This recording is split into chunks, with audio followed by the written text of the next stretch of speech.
So on the 7th of September 2025, we're going to have a lunar eclipse that's going to happen at 15 degrees of Pisces. I'm telling you now that this is going to be a lunar eclipse that you're going to feel, and it's powerful. It marks a pivotal moment in a cycle that's actually been building for a very long time, and it's going to bring to the surface patterns that you no longer can keep avoiding. Okay?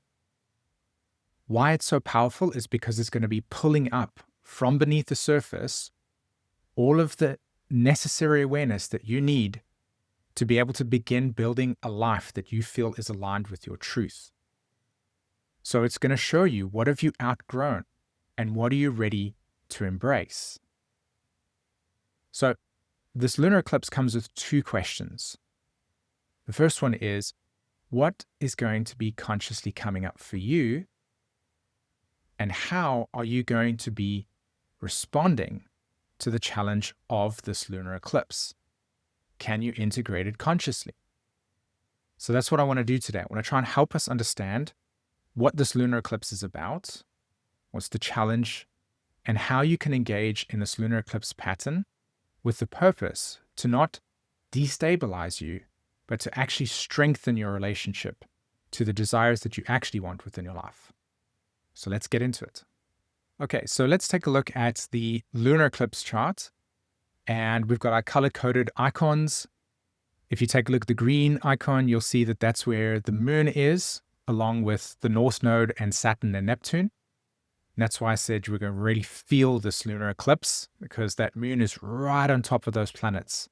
And it's reflecting something very significant, right? 180 degrees in opposite direction, you'll see the red icon, and that's where the Sun and Mercury is. And they are going to be on the South Node. This is what makes it a eclipse, is when the Sun and the Moon are on the South and North nodes, right? When they're forming a normal full moon, in this case, on the nodes. That's what makes it an eclipse, all right?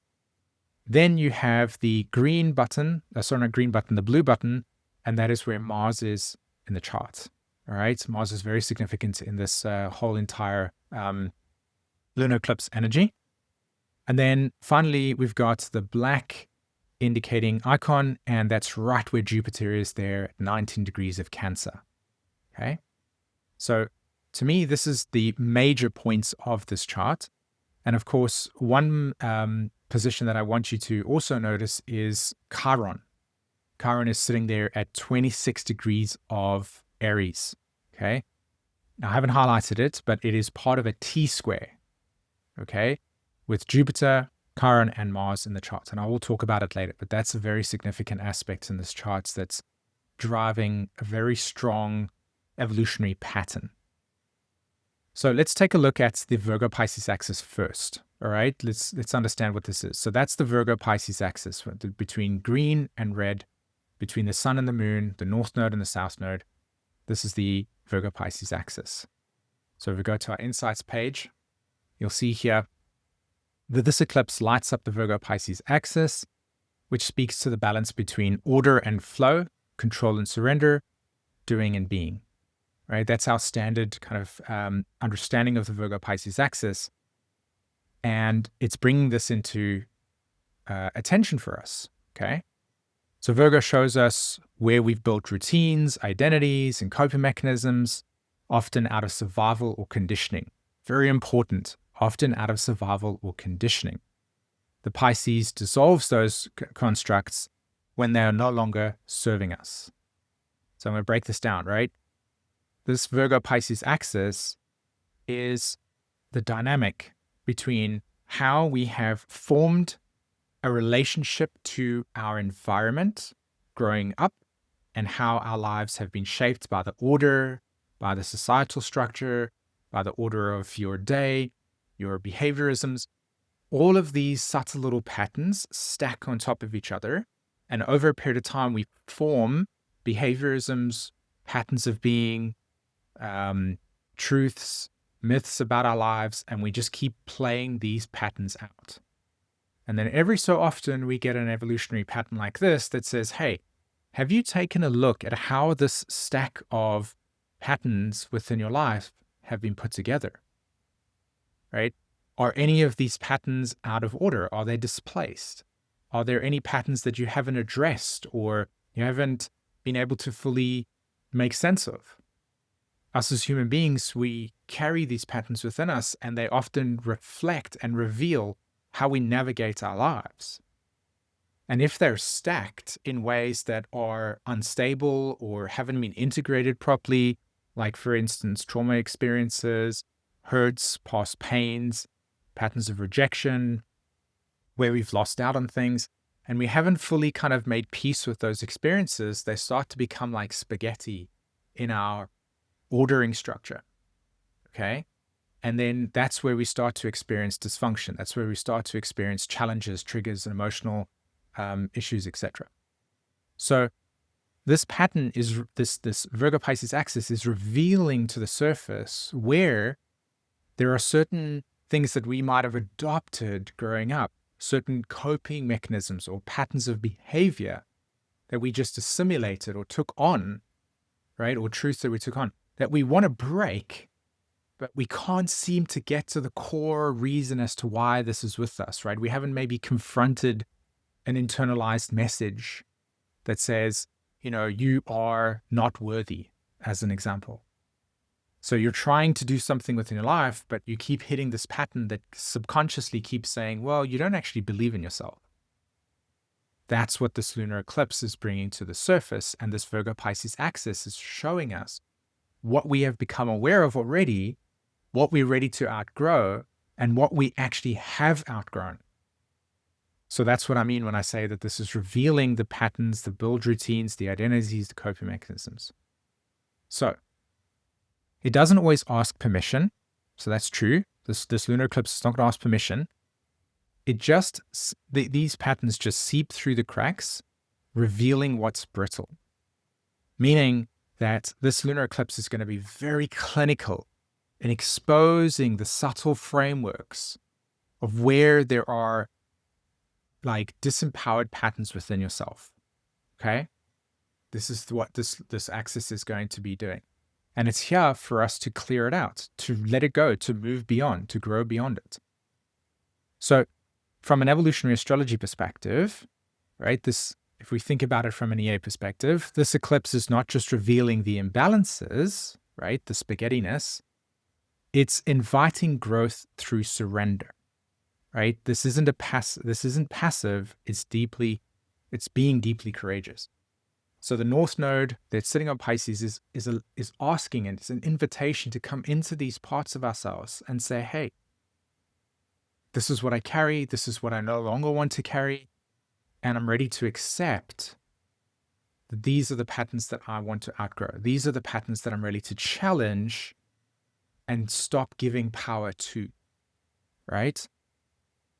So it's inviting us to come into a deeper, honest union with that which stops us from being empowered.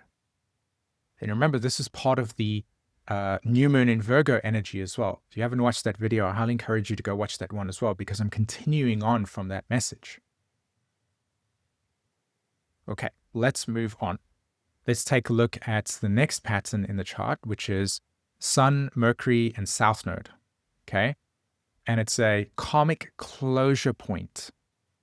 The Sun and Mercury and the South Node are in a karmic closure point. So it adds to this rinse and release energy that we're here to experience. It reveals to us the pivotal moment that I'm talking about in the beginning of the video, right? And this has been building for months.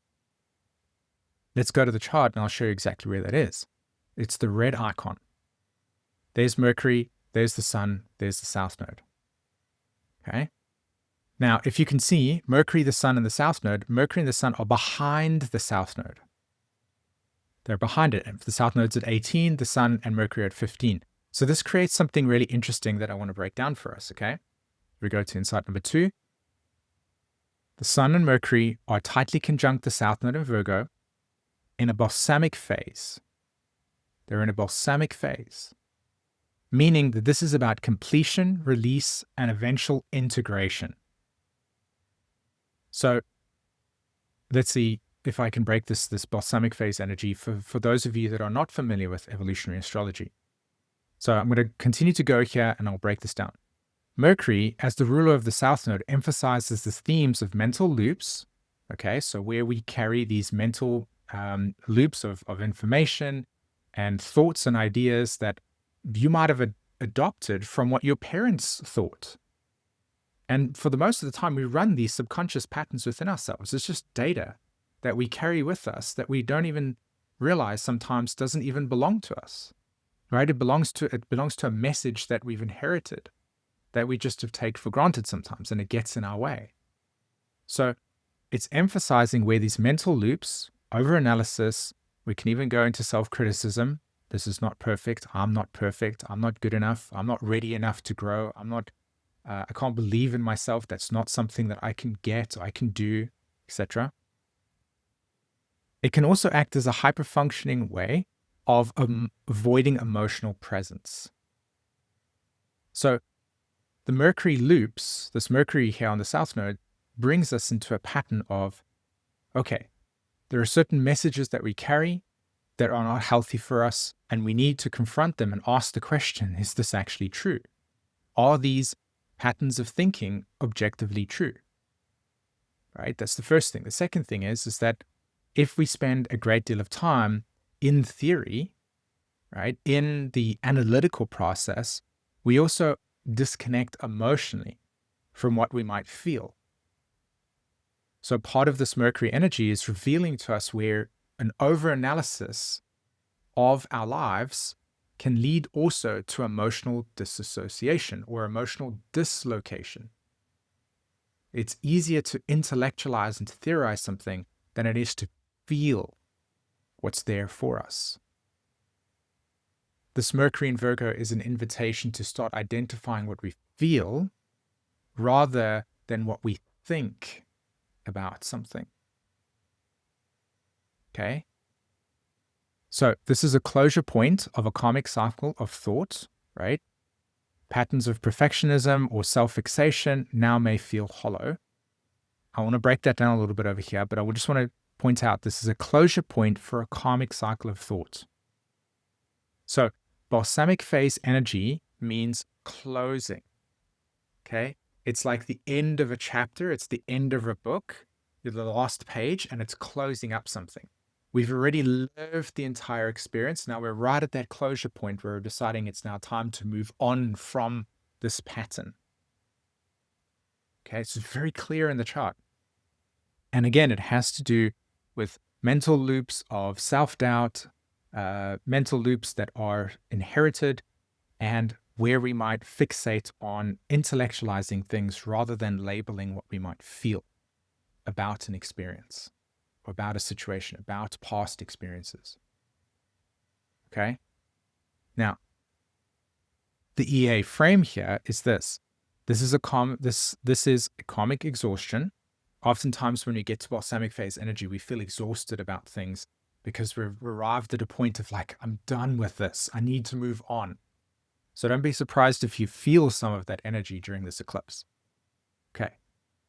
This is an invitation to stop managing yourself and start trusting the natural unfolding of your experience. Sometimes we can get overly fixated on controlling every aspect of the situation or circumstance, rather than just allowing us to be more present with what is unfolding for us. This is a deeply held wisdom that is entrenched in the Pisces energy. What am I experiencing through my senses and being present with the experience rather than in a state of mental isolation, dislocation, and intellectualizing everything? Okay? So balsamic phase energy, we're ready to move on. We're ready to move on from the past messaging, and we're ready to be curious and open about what the potential future and the potential life direction is about for you. All right.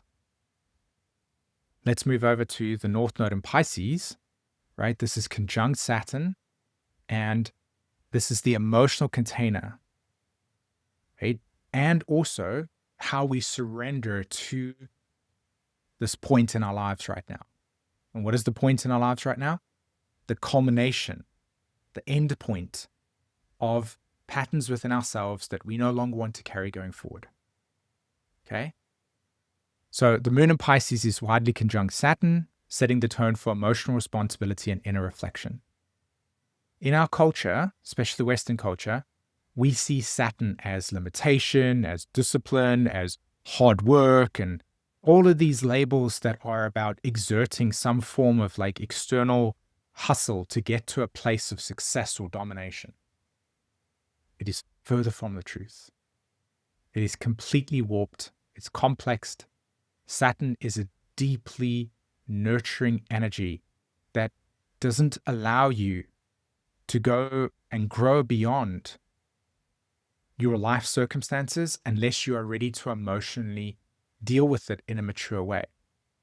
So simply put, Saturn is, if you're emotionally mature to handle XYZ, you can handle it and you'll be able to deal with it and it will be there and you can integrate the experience.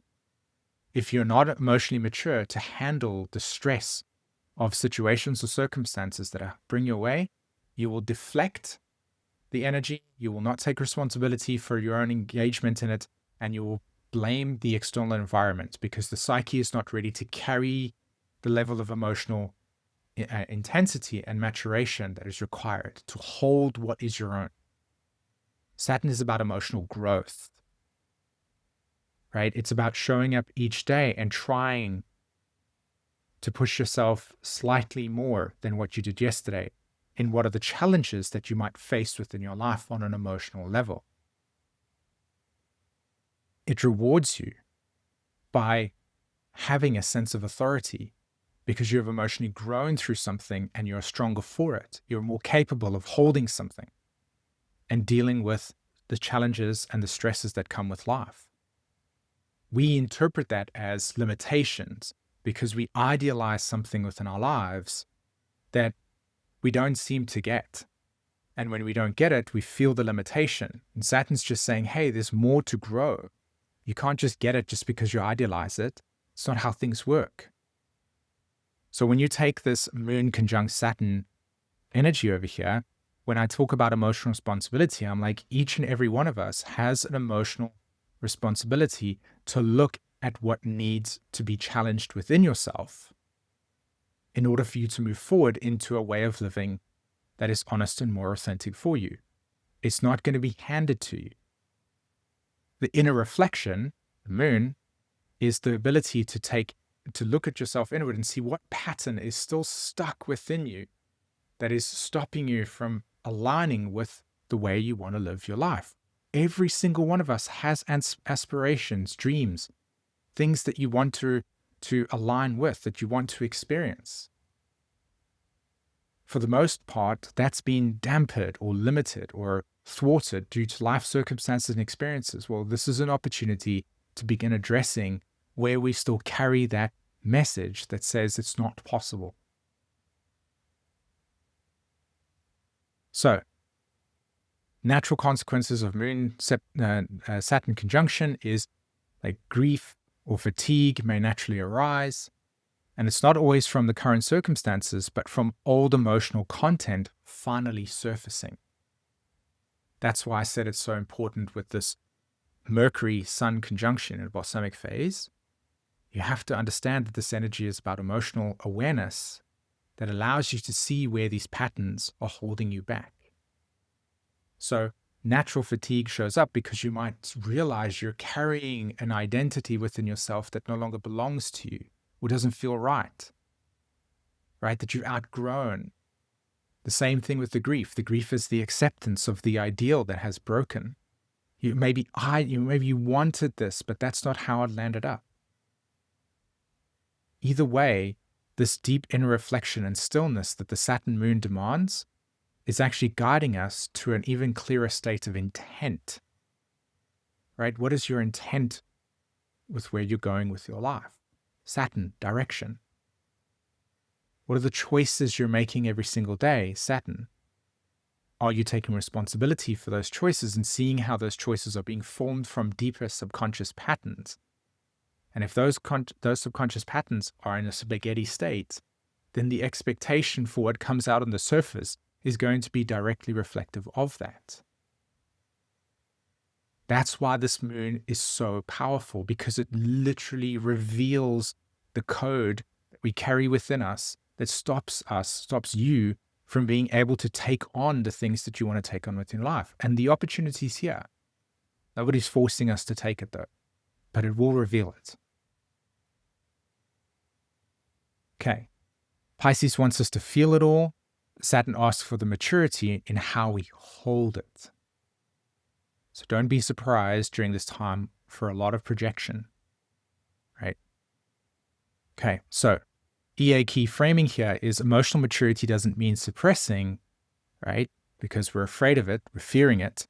It means holding what arises with awareness. This is about integration, not collapse, right? It's easy to collapse under the pressure. It's easy to collapse under the emotional weight. It's easy to collapse into the more primal parts of ourselves and to say, I can't do it. I'm not perfect enough. I'm afraid. Not acknowledge it, and then stay in that space of disempowerment. Okay. So insight number 4 has to do with the Chiron, Mars, and Jupiter T-square. Okay. So if I go to the chart over here, I'll show you exactly where this is. Let's go there. There's Mars with the blue icon, and the black icon has got Jupiter.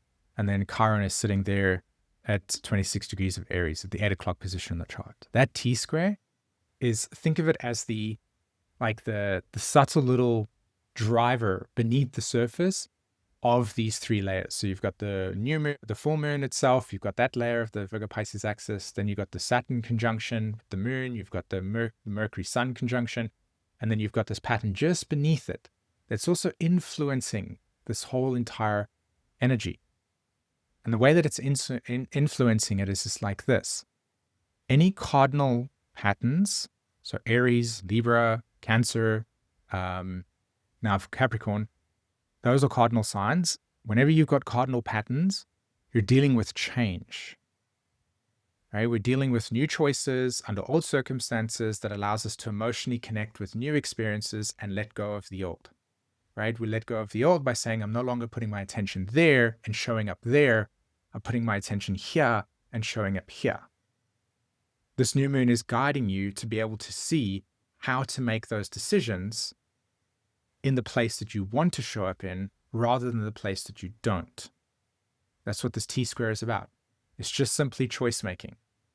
And for the most of us, we'll already know what choices we want to make going forward. We're just at the point of clearance. Okay? One thing that I wanted to quickly share with you guys just before I continue over here is that don't forget the Evolutionary Astrology immersion. If you want to learn astrology from me, you want to learn how to be able to do it, check the link in the description below to read all about it. Okay, we're going to be starting on the 3rd of September. So come join me.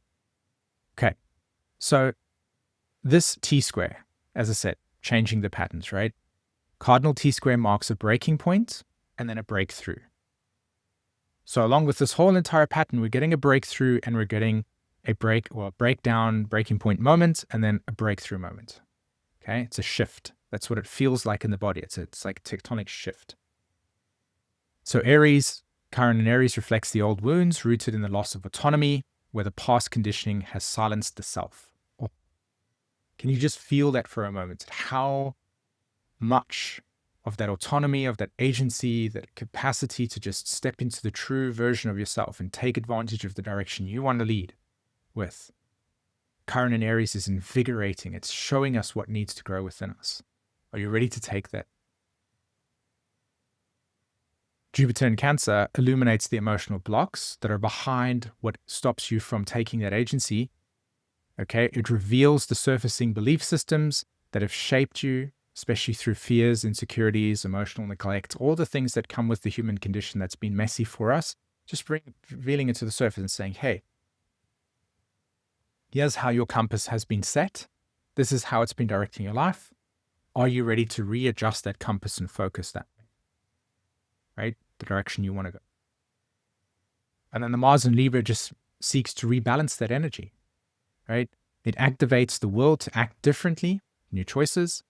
especially in how we engage in relationships and self-assertion. What relationship patterns do you want to have with yourself that allows you to go in the direction you want to go? Right? Okay, so the EA framing is this, right? This T-square speaks to the emotional liberation, okay? And can you respond to the emotional triggers without defense, as in collapse, right? But conscious choice.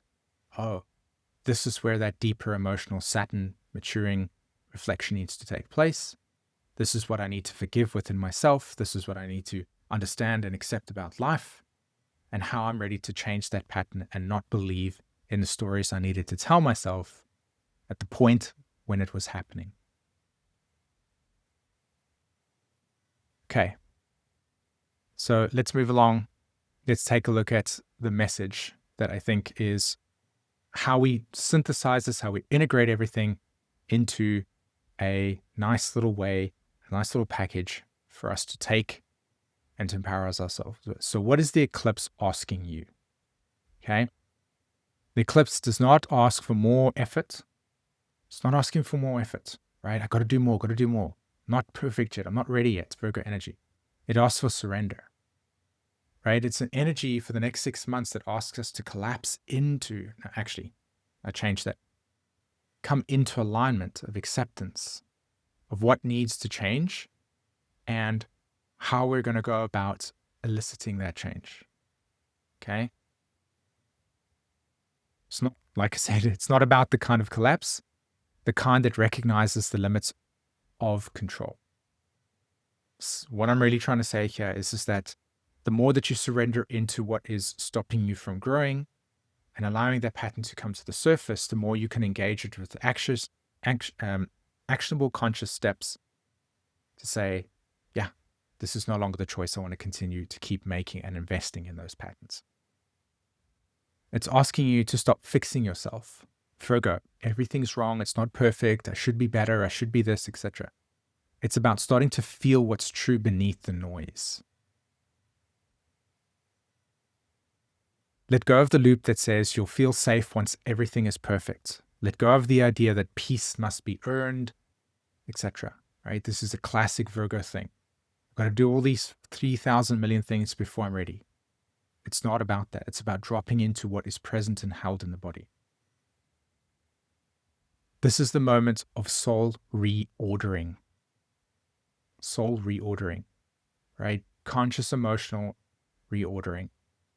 And the emotional honesty it requires, or the emotional honesty it requires, is the very thing that will set you free. The more Jupiter in Cancer you can be honest with the things that are holding you back, the more you are putting yourself in a position to say no to those things and to course correct and reorder and change the destiny of your life. That is the full moon message here on this lunar eclipse and why it's so powerful.